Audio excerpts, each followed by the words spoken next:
You are now entering the horror section.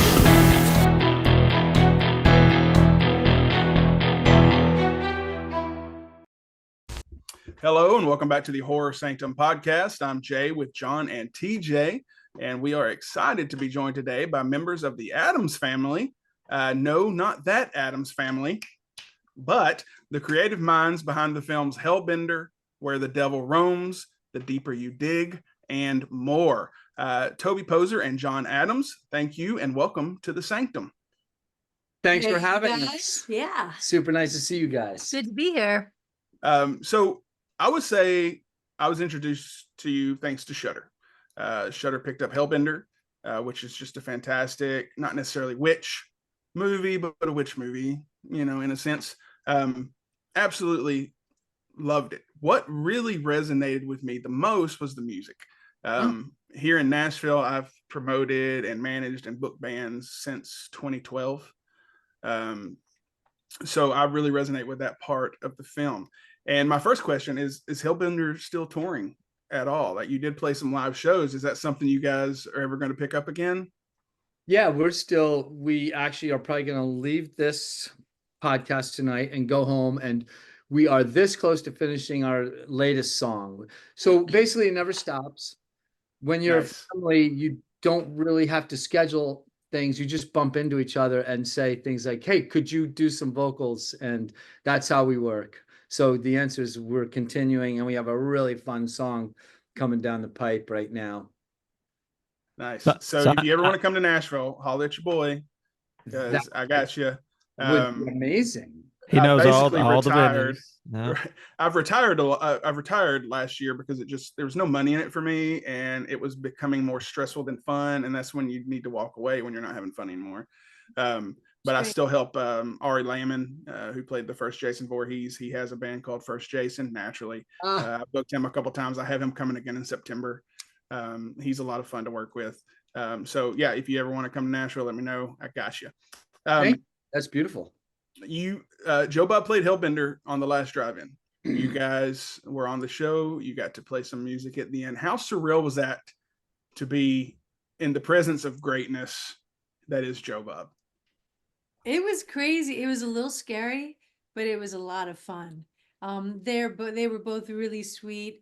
She was so great, and you don't know what he's going to ask you, so you feel like I got to be on my toes. But it was also cool, and getting to play music, like covering one of their songs and they're covering one of ours, was like the coolest thing ever. I thought I was going to maybe have a heart attack because I was so excited. Yeah, I got nervous. Because he's very smart, and he knows he can be kind of, to me, he's a little scary because he knows everything. He's like an encyclopedia about horror. So you can't really, you don't want to fumble the football, you know what I mean? And so it was like, but he was really nice, and she was really nice, and the whole crew was great. And it really introduced us to a great group of people. The people that love Joe Bob are a certain kind of horror fan that we resonate with, like, perfectly. Yeah, my wife actually got him, I guess it's cameo, and she paid for like 2 minutes. He did it for like 4.5, almost 5 minutes, just talking. Like, he's amazing. Oh, that's great. We actually had John Brennan on the show last year. He was great. Just the whole crew is great. Darcy coming soon. But on that show, John, you mentioned you were a model. And I mentioned I was a model. Oh, he mentioned you were a model. You were forced to discuss that's it. why I knew he was gonna fuck with me, but I didn't know how. And then he fucking dropped that, and I was like, my question there is, and I don't think you mentioned it in the show. If you did, I apologize. But how did you transition? Was it from modeling to indie filmmaking, or was there something in between? So I became a model because I wanted to buy a guitar amp. I was in a band, but I didn't have any money. And I was, making my money doing carpentry. And I got an opportunity to be a model, which was just out of the blue. And my first job paid me in 3 hours of what I made a month being a carpenter and a bartender. I was also a bartender. So I just fell into that. It was just a lucky little break in a way. And I got to travel the world. And like we said on Joe Bob, I got to hang out with really nice, great people like Calvin Klein and like Armani and Versace, and all those people were really cool, and they were very nice to me. And then I came back home with my loot because I had to live in Europe to be a model, and tried to take that money and be in bands. And I did. It was a great way for me to be in bands because, as you would know, it's hard to make money doing music. You know, again, you really have to hit a grand slam to actually make a living. And so the modeling supported my music. And then it got me onto a TV show out in Los Angeles. And that's when, like, basically modeling, where I learned about photography, music, which I had done all that time, and then watching this production crew make this TV show that I was on, helped me finally be able to understand the technical aspects to help Toby see her script into being. And that's kind of the long short story. Yeah. So you guys write together, like the way you just said it, Toby. Maybe you had written something, and then you come along. You usually do things together. Like, for example, Where the Devil Roams. Whose grand idea was that? Well, Zelda had this nightmare and she told us about it, and we were like, and that there'd be a great story. And so the genesis was her nightmare, but her nightmare was like about a family of murderous clowns. And we were like, we don't know if we can pull off the clown thing every day. So it kind of morphed into this family of sideshow carnies. But but it's super democratic. We all kind of bring ideas to the table. We will depending on the movie, like right now we're writing much more than we normally would because we only have Zelda for a short amount of time. But often we just have an idea, or at the most a template to jump off from, and then we kind of just discover the scene while we're shooting it. Nice. I've enjoyed all your films, obviously, but Where the Devil Roams, my favorite part is where you kill the Norwegian guy, and you're like, is that a kind of German? Like that, like a movie that centers around a family murdering people and putting body parts together. It shouldn't make you laugh out loud, but it did. So bravo on that. That was good writing. The Deeper You Dig is another one that's fantastic. John's character kills your daughter, and then she slowly starts to possess him. Just such good ideas. And when you made Hellbender and these other films, was it hard to get released? Like, I know Shudder picked up Hellbender, but they didn't pick up your other ones. How did you get distribution for that? Was it an easy path? Was it hard? We've been super lucky. What really happened is The Deeper You Dig, we made The Deeper You Dig, and it got accepted to Fantasia. And Fantasia blew the doors wide open to the horror world. And so we were able to sell The Deeper You Dig just as it's as a movie to a distributor, Dark Sky, right? And then they sell it. That distributor sells it to. It went to Shudder. It went all over. And so that was really lucky. But it was some great festivals. Fright Fest was helped us out a lot, and Fantasia helped us out a lot, and Telluride Horror Show helped us out. And those festivals got us a lot of press, and kind of really like got us in the door to the horror community. And we just loved it. And then we made Hellbender. And because of The Deeper You Dig, we had a little bit of fire, right? And then that got bought fast. And so we like the idea that we get to make our own movies as a family without asking for money for people or having producers or things like that. We, like right now, we're shooting 2 movies, just me, Zelda, Toby, and people that we continually use, and they're beautiful. We get to really enjoy it. Like you had said, booking bands became not fun, and we're still having so much fun that we don't want to change our system too much, because right now we are able to sell the movies as we make them. And you know what? It shows that you're having fun when you're making those movies. Oh, good. Like 110%, you can tell. And I'm sure being a family thing helps a lot. Because even like booking bands, when it was my friends' bands, it was a lot more fun than it was just random bands. Also, I love that your production company's Wonder Wheel, which is where you guys got married. My moniker, which we've been speaking on Instagram, Sad Spaceman Video. I started Sad Spaceman Productions, or just Sad Spaceman Booking, whatever you want to call it.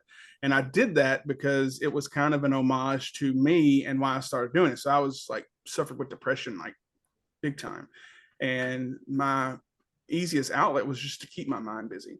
So Yeah. I called it Sad Spaceman. One, I'm a nerd. There's the spaceman part. Two, I was always sad. So I'm like, I don't want to forget where I came from. This is why I started doing this.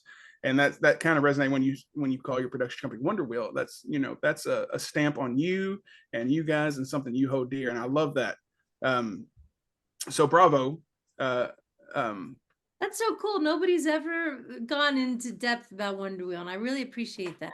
Oh, absolutely. And, you know, it's just one of those little things, like, and that's what I appreciate about what you guys do. Like, not only I see the fun that you're having, it resonates on screen, but like little things like that makes a difference to me. And I'm sure others feel the same way. But yeah, I like that little homage. I enjoyed that a lot. So you say you're working on several films now. I'm assuming they're horror based. Yeah. Was that your, like, when you guys decide we're going to start making movies, was horror the way you were going to go from the start? Well, it's funny because the first movie was meant to be a genre film. It was about like it was a wicked kind of dark, really brutal ghost western. And we kind of were like, oh, we can't do the Western thing yet. It's our first movie. Let's just contemporize it. So we made it contemporary. And then we started to shoot it about this family on the road, which we were living in an RV at the time. And then one day we were just like, we cannot kill the kids. We just can't do it. We're having too much fun. We're just not ready. But the impetus for us, our first film was meant to be like a ghost story. And so we made a couple dramas, but by the fifth film, we were kind of ready to like dip into horror. Yeah, Very our cool. first, we made a little tiny test movie called The Hatred. Toby was writing a script, and me, Zelda, and Lulu decided, it was wintertime, we were all a little bored, and so we were like, let's just make a horror movie just for kicks without any cares in the world. And so we made this little horror movie, and we sent it to some festivals, and we got into a festival called Horror Hound. And they were great to us, and we made a ton of friends. We went and we got into some other festivals, and we realized, oh, you know what? This is the best community because they're very open-minded to art. They're very open-minded to ideas. They're much like us. They're kind of out of the box people, like very individual. And horror allows you to make art. Like the horror community is very open to lots of different kinds of movies. Like, we just watched Long Legs, and the night before we watched the movie about the ballerina vampire, and, you know, like Abigail. Thank you, Abigail. And they're two totally different movies. You know, they're shot completely different. Each still frame is a different kind of art. And then we just were watching an independent movie called The Coffee Table last night, and so it's like, what's great about the horror is the acceptance of everyone's art. Now, I've just bought the DVD of The Coffee Table because it's kind of hard to come by still right now. But I haven't watched it yet, but I've heard it's like one of the most depressing things ever. Is it? We're not going to tell you anything. You Oh, yeah. go. Next time we all You're not talk, to know we'll do a anything. whole thing on the coffee. So make a note, don't watch Coffee. Yeah, Jay, it might not be good for what you. What did you think of Abigail, real quick? I liked it. I thought it was fun. So our guest who's not here, who had a root canal, he can't feel the left side of his face. When we do just standard movie shows where we just watch a movie together and then we talk about it, he gave it a fucking 0 out of 5. I'm like, Crazy. dude, and I would have put thousands of dollars down that he would have loved it because I loved it. I came out of the theater. I'm like, you guys have to watch this movie because it was so much fun. And he absolutely hated it. So we're fine without him here tonight. Yeah, it was just fun. It was fun. And then really Long Legs well was done. fun too. And it's Yeah. like, I like Long Legs a lot. yeah. Except his legs weren't that long. You know, No, I'm like, well, I think that I'm going to go with that. The long legs are actually a metaphoric statement about the long legs of the devil. and not the Maybe. long legs of the Yeah. character, because that was a setup for a whole franchise. If you ask me, that is not a one-off. No. Now he really loved the band T-Rex in that movie too. I Oh, he noticed. sure He did. was He does, I really love into T-Rex. that. But I love that he hired. It sounds like he hired like a Japanese band to cover T-Rex, probably so he didn't have to pay for all those T-Rex songs, right?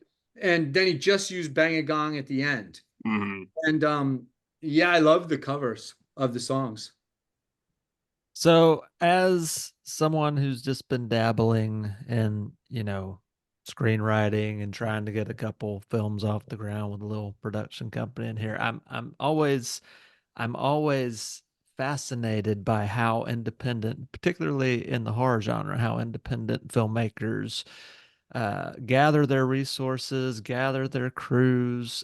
Like at this point, now that you have several successful films that perform well under your belt, and your whole family now is kind of like this entity, and you got a relationship with Shudder, different festivals. Uh, are you just reinvesting the profits you make from each film into making the next one, and just like a cottage industry? How did you get that engine up and going, I guess? It's really funny because the DNA of how we work, like our DIY DNA, has not changed much since that very first film 14 years ago when we didn't know shit. And we still come at it with the same curiosity and kind of childlike fascination and love for it that just keeps us going. So to answer your question, yeah, we kind of used that money. Like last year, we got to do some projects that we did not put up the money off. They had bigger crews, much bigger budgets, and we still love doing what we do. Back to our like DIY central. I mean, today we just an hour ago we were catching the last light doing this really witchy ass scene, like on a riverbed. Right, the rain's about to come, and like the wind's good. Wait a minute, it's blowing through my hair. It looks so dramatic, and I've got we've got like handmade practical effects, just of shit that we whipped up from the kitchen or bought from the store. So we just love it. I think one of the things that we keep learning to add to Toby's answer about making films is being small and being relatively poor. You're left with one thing, and that's time and patience to do things the way you want to do them. So we can come home from shooting. Like today, we shot Down by the River. We haven't looked at it yet. We'll leave here and we'll look at it. If it sucks, we'll go back down and fix our mistakes and keep going. And if that sucks, we'll fix our mistakes again. And that's one beautiful thing that independent filmmakers, I think if they're wise, they'll take time over everything else, time and patience, and get it right the way they want. Because one of the disadvantages that the big companies have is they have a schedule and they have to keep it. And they spend a lot of money, and they actually set up a lot of obstacles. Obviously there's lots of great things about being a Hollywood filmmaker. For example, like Abigail is so Hollywood. Like that's a Hollywood movie. It's lit Hollywood. It's like acted Hollywood. It's all Hollywood. And it was really fun. I really enjoyed it. I feel like Longlegs was a little cheaper, but I enjoyed it more because I could tell watching them as a filmmaker that they had to work a little harder, and I think they were a little more patient in their aesthetic, it looked like to me. So I think independence is pretty powerful. Yeah. Now, where do you guys like? Do you guys film a lot? Because I know you film a lot, like in the woods and different kind of like nature locales. Do you guys film a lot, kind of like near where you live, so it's kind of easy to get to locations and whatnot? Hell Oh yeah. yes. We shot right on our property tonight. We're just driving to where we're using the Wi-Fi, second of the Wi-Fi right now. Because ours is really bad. We were just saying, oh, it's interesting. This film, we've really almost stuck within like a mile of where we live. Oh wow. But we've also had the support of like our community. Like we live up in the, like it's very, I don't have a better word, but it's a very kind of rednecky community. We all know each other. It's very kind of humble, hard knocks kind of place. And people are very open to us shooting in their houses. They know who we are. They see us on the side of the road. They ask us to be in our movies. It's like it's a great community where we're able to utilize a lot of things. We try to pay people, as best we can. And but the support of the community is vital. What state are you guys in? We're upstate New York, so we're in the Catskill Mountains in New York. Okay. Beautiful country out there. Yeah. Oh my God, it's gorgeous. Yeah. Yes. Much like Tennessee in a sense. It's got those rolling old hills. Yeah, East Tennessee. Yeah, kind of near the Smokies, that kind of Yeah, thing. yeah, that's right. Yeah. I think you live where Dirty Dancing was supposed to be set. Correct. It was filmed in North Carolina, but it was Yeah. supposed to be where you are. That's what I was thinking of. That's right. That's why they could go down to, where did they film it? Like in Cherokee, or where did they film it? Somewhere in North Carolina. I forget exactly. It was probably near Screen Gems Yeah. or somewhere around there. Yeah. So how did you develop your relationship with Shudder? Was it just through a distributor was able to pre-sell something, or how did that work? Yeah, that would have been through Yellow Veil Pictures, who are the sales managers that we went with when we finished Hellbender. I've always really liked their roster of films. They have really cool films and they're great guys. And we're like, let's just try it. And they immediately were like gung ho, and we were gung ho, and so it was very fast. The Shudder deal with them was super fast. So they really kind of started with Yellow Veil. And Shudder was really amazing to work with, and we have a nice relationship with them. They're all super cool, and they support. You have like a multiple picture deal with them now, because I know your next film is coming out on Shudder, right? The Hellhole. Yep, it's coming out in August, and we shot that in Serbia. Now that was a Shudder film. Yeah, and kind of like the genesis of that was through the guys who do Last Drive-In. Right. Oh, So okay. the team, not the funeral home, when we were doing the Last Drive-In that day, I think you had mentioned the idea about the fracking movie. Right. And it just kind of lit fire. And Yep. a few months later, like, tell us more and you want to do it? And we were like, okay. We had to write a script super fast. And they were like, great, let's keep going. Next thing you know, we were in Serbia. Yeah. It's crazy. Yep. Very cool. Now, Yellow Veil's released some good shit. Yes. Spine of Night, your films, Harpoon. I don't know if anyone else has seen Harpoon. Great movie. Loved it. Man, that was so good. They did the amusement park, George A. Romero. Right. Yeah, Oh. Yeah, Lou- they do a great job. They love films, and that's who you want to be connected to, is people that love films. They love films. They don't love business, but they're great at business because they love films. right, and that's the side of the equation you want your collaborators to be on, right? That's right. They never say anything. They always talk to us about the film. So you said you shot this last film in Serbia. Our buddy Brad Fowler, who was co-creator of Slaughterhouse. I don't know if you guys got to watch that one. That was a fun little ride about a killer sloth. But they filmed that in Serbia, and they had all kinds of crazy stories. Did you have any like crazy experiences filming in Serbia? Yes. You know, it's cool because we were in Belgrade for 3 weeks doing pre-production, and then most of it was shot in this area called the Ratanya Mountains. And these mountains have like their own lore.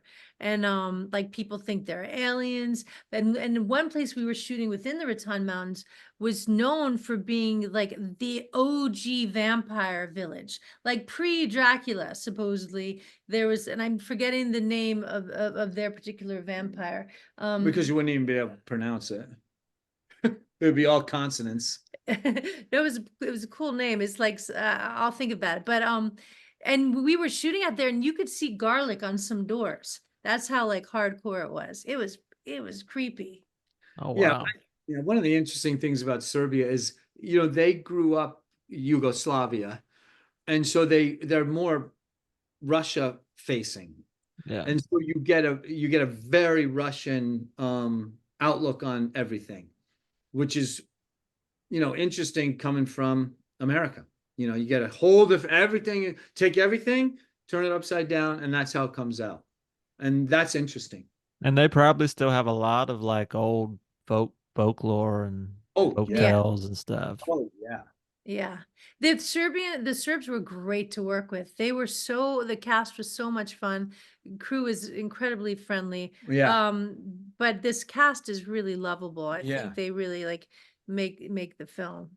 So to film there, I assume you have to have like 2/3 of your crew or your cast probably have to be Serbian, something like that. Percent was well, it was actually just the Serbian, Russian, Montenegrin, Croatian, Macedonian, French. everyone was Serbian except for the DP who came from America, and then Todd Masters, his company, Masters FX, designed a beautiful monster, and working with him was incredible. He came over, and then our beautiful VFX wizard Trade Lindsay was also there. Yeah. And then some guys from also the Shudder production team, like Seeger Dixon, he was one of the puppet people. But that was it. It was all a Serbian cast.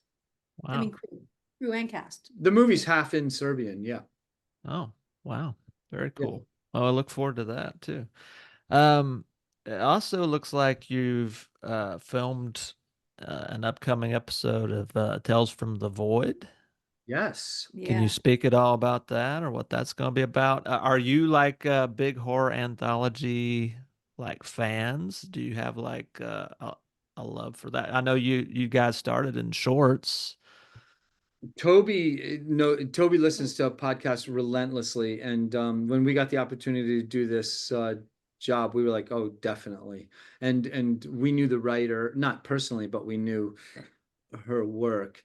And that was an amazing experience. We went up to Canada. That was a crackerjack Canadian production. Just a super huge pleasure.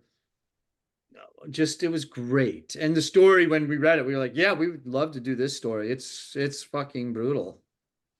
And it's about a kid. We love brutal kid stories. So, and it was funny because, it wasn't our kid we were, fucking with this time, which was good.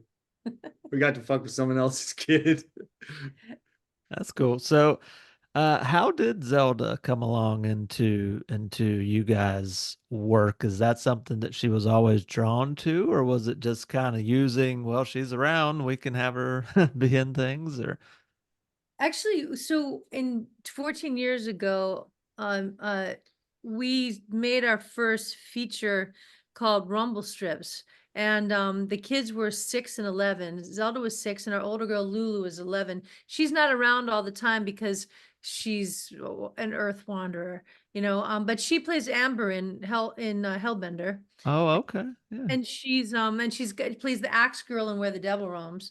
So when we get her, we use her. She's awesome. So we were just traveling that year to make our first film, and so they were game. So they started when they were 6 and 11, and then Zelda was around much longer because she's younger, and she just really took to it. Yeah, Zelda loves making movies. She's incredible. She loves doing the camera work. She loves doing stories. Like, she was the one who came up with Where the Devil Roams. And actually, Lulu helped us write Hellhole. Oh, So wow. but our rule is always never, we always ask the kids, hey, we got an idea. Or actually, Zelda said, I got an idea. Do you guys want to do it? And we were like, yes. And that was Where the Devil Roams. But other times it's when we come up with an idea, like The Hatred, all the girls wanted to do it. Zelda said, I want to kill a bunch of guys. Like, I want to be a little kid that kills a lot of guys. And I was like, great, I got a lot of guys that we can kill. Let's kill them. So everybody kind of does it when they want. Yeah. So it's a democracy of sorts. Oh, without a doubt. And there's times where both of them have said, I don't want to do that. All right. That's fair. Yeah. So I just kind of recently watched Hellbender, and I was very impressed with some of the visual special effects. Who did you guys use for some of those? I mean, they're used sparingly, but they're very powerful and kind of take you off guard when they are used. That's our beautiful effects member of our family, Trey Lindsay. and he's been working with us since The Deeper You Dig. And he's a wonderful human being and the kind of person that you want to do art with, because he keeps it super fun and he always says yes and he always delivers beautiful, beautiful stuff. He is a great human, and he's also a horror encyclopedia. So talking with him about any kind of horror, like putting the poker through the guy's neck, you know, he wants to be original, he wants it to be real. He wants, you know, but the thing is, he knows, like he did the keys through the hands in Hellbender, and that was like, people loved that effect. And Yeah, that was really cool. you know, that was his invention through talking. Like, what could we do, you know, to do something interesting that shows that the magic comes from the inside? And you know, we came up with that, and he did it, and visually it's stunning. And he got to melt you to dust, right?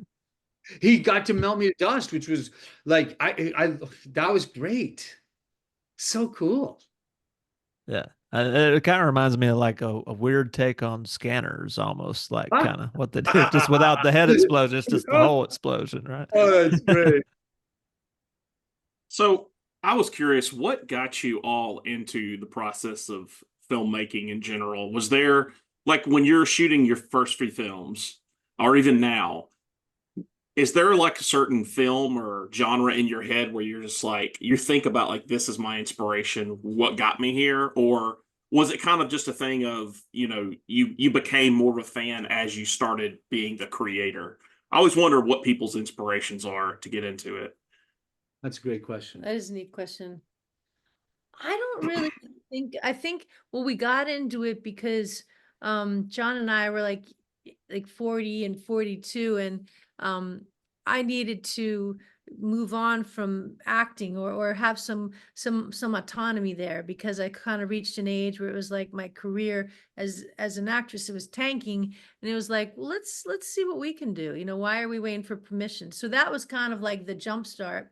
But I think I'll just be personally, I just kind of fell in love with it. And every time I make a film, I learn so much. I need to go right ahead and take what I've learned and make another one. I think we just love it.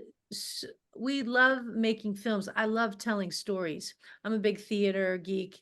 And so that's what I love. And I love doing it with John. And when the girls are around, I love doing it with them. I feel very lucky to have that, be a family, but also create something together is like the coolest shit in the world. Yeah, artistically, it's always trying to grow, like always trying to get better. Like if you watch our first movie, Rumble Strips, there's pieces of magic and there's a ton of like just amateur, like just fuck ups. And so you watch that and you grow from it. Then the next one, Knuckle Jack, got a little better. And then the third one actually got a little worse. And then the fourth one got better. And as we've done horror, you know, now we just watch so many movies, and like we're talking about Long Legs, and we're talking about, you know, and watching the difference of how the cinematography of Long Legs compared to the cinematography of, and now it's just this immersive piece of fun, you know, like always looking. I don't think we ever tried to, we never say, let's shoot a movie like these people, but we always say, I like the way they shot that scene, or I love the way that lady was lit, or I love the violence in this.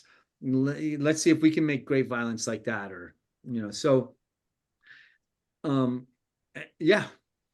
But yeah, but we have become bigger fans of the genre from doing it, because everything we're learning, like we said, we just like, let's watch so we can learn some more, and let's be inspired. Let's attempt to maintain originality, but you can't help but open yourself up to inspiration from all these amazing filmmakers out there.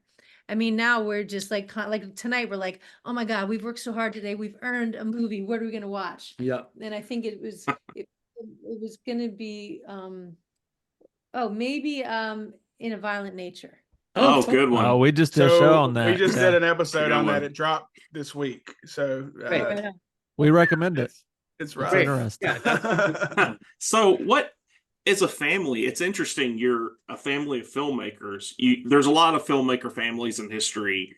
I think what's unique about yours is that you're actively making films together. It's not like comparisons of like the Baldwins or the Arquettes or something. It's like you're actually making films as a family together. What is that dynamic really difficult to navigate, or is that just something that you kind of figure out as you go because you're a family first, but then you're filmmakers, and that's fascinating to me.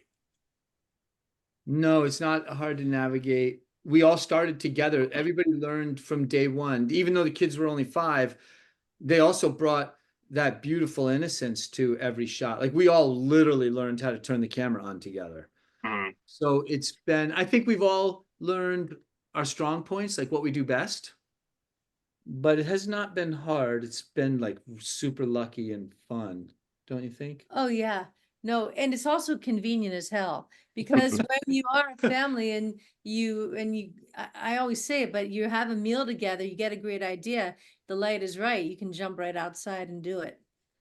And now we move quick together. You know, we all know each other so well. We kind of even know what someone's like. We all direct, like everybody directs. So you direct yourself first, and then Toby will direct you, and then Zelda will direct you, or whatever the pattern.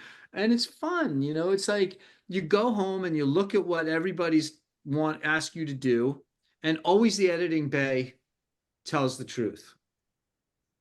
Very cool. Is there a genre that you're maybe looking forward to tackling outside of horror, or is horror mostly the realm you enjoy the most? What would be like a dream type of genre film to work on or create? I mean, I love magic realism, but you can do that within any genre. We started out we made 4 dramas, but it wasn't like it was when we got into genre films, like making horror films, that we found our fucking people. I mean, Mhm. it was really like falling in love is how I always think about it. It's like Mhm. you find your mate, and like genre was our mate. Making dramas was good prep. It's not like we changed anything, but we added all these wonderful horror textures. Also, the nice thing about horror, I just love horror. I don't really want to move on from that. Because I think that you can be funny in horror, you can be dramatic in horror, you can have sci-fi elements. There's so many elements that you can have in horror, but what horror allows you to do is talk in metaphors and be a little more entertaining. Like the problem with the drama, like right now, like we're shooting a movie right now that like if I told you what it's about, and I will, you'd be like, "Oh Jesus, I don't want to fucking watch that." But it's so entertaining and so fun because it's about a young girl who has incurable cancer. She's going to die, and so her and her father go to a witch doctor to take a chance on a cure. And of course, you go to a witch doctor, they're going to cure you, but there's going to be a price. And so we get to talk about, we both had cancer, and we get to talk about those things that we learned going through cancer. We get to talk about all those issues, but we get to have fun. We get to cover it in blood and make fucking crazy shit happen and talk about it in metaphors. And that's just so much more fun than like dragging everybody through a freaking cancer movie. Yeah, that's a good point. That horror kind of touches all points. It really does. Um, so we have a couple more questions, and we'll close up shop. Um, you mentioned that you've become more fans of the genre now that you've been making the movies. Are there any horror films specifically that resonated with you guys that you drew inspiration from at all? And if so, please let us know which ones. Well, I loved The Witch when it came out in 2016, I think, and I'm always thinking about it. And we shoot and always are shooting out in the woods. Recently, we watched 2 films that really like inspired me. The Devil's Bath and Exuma.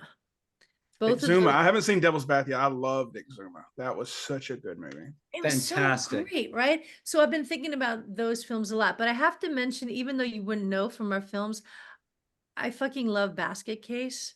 And Yes. so even though I'm not sure where I would pick out, there's just something like so you know, I don't ever want to get too serious. And so maybe a film like Basket Case I love so much because it reminds you just just be weird and have fun and wrong sometimes. Yeah, I want to see the Adams family version of Basket Case or like Trauma or something like that. Oh my God, that'd be great.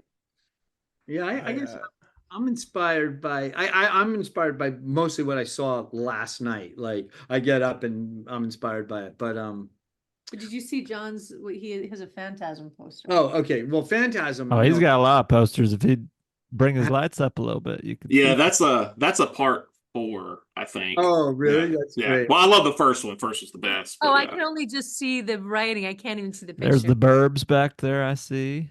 Mhm. I'll tell you one movie that really always will affect me and made me think I want to make movies is a movie called The Proposition that was Oh, written. yeah. Guy Pearce. Is that Guy Pearce? Mhm. Yeah. Australian Western Yeah. Yeah, movie, that's right? right. Yeah, great And film. it's got incredible violence. It's basically a horror movie, but there's no monsters. The monsters are people. And Mhm. like that will always inspire me. It's so dirty. There's flies all over the place. Everyone looks miserable, but they act very genuinely. And there's no Hollywood lighting or anything. It's just fucking great. That and Bone Tomahawk make a great double feature. Love That's it. it's they're very different, right? But Yeah. but very similar. It's so true. Gritty. Yeah. Have you seen The Salvation with Mads Mikkelsen? Oh no, but we love that. So it first of all, he's anything he touches is gold, but it reminded me a lot of The Proposition. Like Oh my it's a Western like revenge film. Check it out. It's fantastic. Acting's That's great. gonna happen tonight then. I used to be obsessed with Guy Pearce. Like he Yeah, was such same. like Memento is my favorite Man. movie ever. He's fantastic. I also just sent you guys a reel when we get off. I made a basket case edit with what's the movie where Lady Gaga sings "The Shallow." I can't think of the name of the film. That they remade. Oh, Star is Born. Stars Stars Born, yeah. Born. Yeah, Yeah. no. So one more quick question. Hellhole's coming out on Shudder August 23rd, right? Tell us a little bit about Hellhole. It's a fun rock and roll monster movie that we wanted to have fun with the whole idea of what happens if a monster can only have its babies through males. And so, we're fans of movies like The Thing and like Basket Case. You could say that the monster, the brother in Basket Case is somewhat like our monster in Hellhole. Mhm. So it's like Arnold Schwarzenegger Jr., the horror version. Yeah, exactly. So, It's funny. We haven't talked about Hellhole much, and I'm like, I'm trying to edit what John said in my mind. Like, did I fuck up? I know we haven't talked about it No, much. I So know. I'm like, what did we just? Did you just like give away? Or No, is it- because like it happens pretty fast. No, I think we talked. Shudder says it's looking Yeah. for a new womb. Yeah. Yeah. But it's interested in men. So there's a little like social, current social relevance there. But it's really a fun monster romp. Yeah. Very different from our films. We got a chance not to like I was saying before, we're making a movie right now about cancer, and we're making also another movie about some pretty fierce stuff, which is super fun. It's called Slug. And those are, like we were saying, talking about mental issues, talking about emotional issues, talking about physical issues, but all in horror. So it's entertaining, it's fun, and then we can all talk about it later, how we all feel about those things. Hellhole is not that. Hellhole is us figuring out how to kill a whole bunch of guys that work on a fracking site. and so it's fucking fun. The whole thing's fun. And it's not like politically, like we don't wait, like we make some statements, but we don't side politically on anything. It's just like, it's just a monster movie. And it was nice to just do a monster movie. It was nice but now we're back to doing family movies, which is where our heart really is. But this was a great opportunity to make a monster movie. Well, that's what you Sometimes need. it's fun Sometimes to too. switch it up, right? Yeah, like sometimes you don't want to think about it. Sometimes you just want to sit down and escape. And like these movies like that, like if you watch In a Violent Nature tonight, that's similar. Like I don't think there's really an underlining thing to that, right, John? Not Like, at it's all. just, No. Here's brutal some violence. kills in the You're woods. gonna say what the fuck 3 or 4 times. Yeah. And sometimes that's just what you need. We don't have to think about the horror movies all the time and how they relate to the political climate or our emotions or anything. So Right. looking forward to that. August 23rd on Shudder, Hellhole. Another movie suggestion real quick before we close up. I just watched Thelma with June Squibb. So it's a 93-year-old lady who gets a phone Oh, scam. my wife wants to watch that. It got good. So she gets scammed by someone pretending to be her grandson saying, "Hey, I'm in jail. I need $10,000." And then it pisses her off. Her family thinks she's inept. Also has Parker Posey, chef's kiss. But she decides to go get her money back. So she tries to track down these scammers. It's amazing. It's very emotional. Like me and my wife both, like I looked over at her and tears were just pouring because she has a 98-year-old grandmother. I lost my grandmother about 2 years ago. I'm like, this is kind of depressing, but it's such a good film. So whenever you want to get away from horror, Thelma. Wait, what's highly that recommend streaming that. on now? I can't tell you because you wouldn't use it. You pirate. You can rent it though on It's on also AT&T, I good. think. I've been meaning to watch it for a while. It sounds wonderful. I do agree with the whole idea of genreless, with horror. I always like some of the best horror films are just great films. You don't really walk away thinking that's a great horror film. You're just like, wow, that's a great film. Like when I first saw The Exorcist, I was like, that's just a masterpiece in art, really. Yeah. First Shining. Yeah, Shining, First Omen. Jaws. It's just a Jaws. Right. It's also really funny that Hollywood is horror. But when you say, okay, name a movie from, the 70s that everyone loves, they're all horror movies. Do you know what I mean? Right. Let's start with Jaws. Let's move on to, it's like, let's go to The Omen. Let's go to The Exorcist. How about the 80s? It's like, horror is powerful. Yeah, and horror, the dirty little secret of Hollywood is horror has been the foundation pillars that have allowed for an industry to stay together on much smaller budgets while they make their big budgets and their prestige movies that, have at best a 50-50 chance of returning their money while these horror films are gaining fan bases and keeping the business going. That's right. That's what we discovered, that when we were making our dramas, it was fun making the dramas, but we did not have the community love that we have with horror. Now it's just like, oh my God, the welcome you feel being within that genre it's kind of priceless. And also the ping ponging of conversations and ideas and the kind of, it's a great, like us right now. There's how many of us? Are there 5 of us? I'm a terrible counter. It looks like 5. Yeah. 5. There's 5 of us having a really fun conversation, and that's happening a lot around a lot of different horror movies, around a lot of horror books, a lot of horror art. So it's a great community to be a part of. And they are some of the smartest people I've ever met, like within the horror world. When just talking about films, like we said, sometimes you just want to have fun. But the people who are having fun are also saying some really brilliant, great things. Also, people who love horror are healthy. Yeah. That's right. Yeah. They've confronted the darkness. Right. One last question, then we'll let you guys go. So Hellbender is available on DVD. Is there any talk of any of your other films coming out, physical media or a Blu-ray version of Hellbender? Yeah. Maybe I think in a couple of years we'll be able to make a Blu-ray for Hellbender. The Deeper You Dig has an excellent Arrow Blu-ray. Mhm. It's really great. Arrow was like astonishing to work with. They were so cool. Yeah.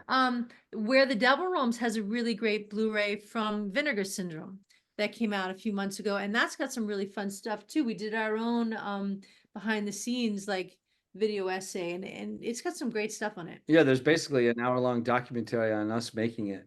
Oh, wow. Because we filmed us making it, and it's very funny, and Trey talks in it, and everyone talks in it. And Have y'all got to do audio commentary on any of your films yet?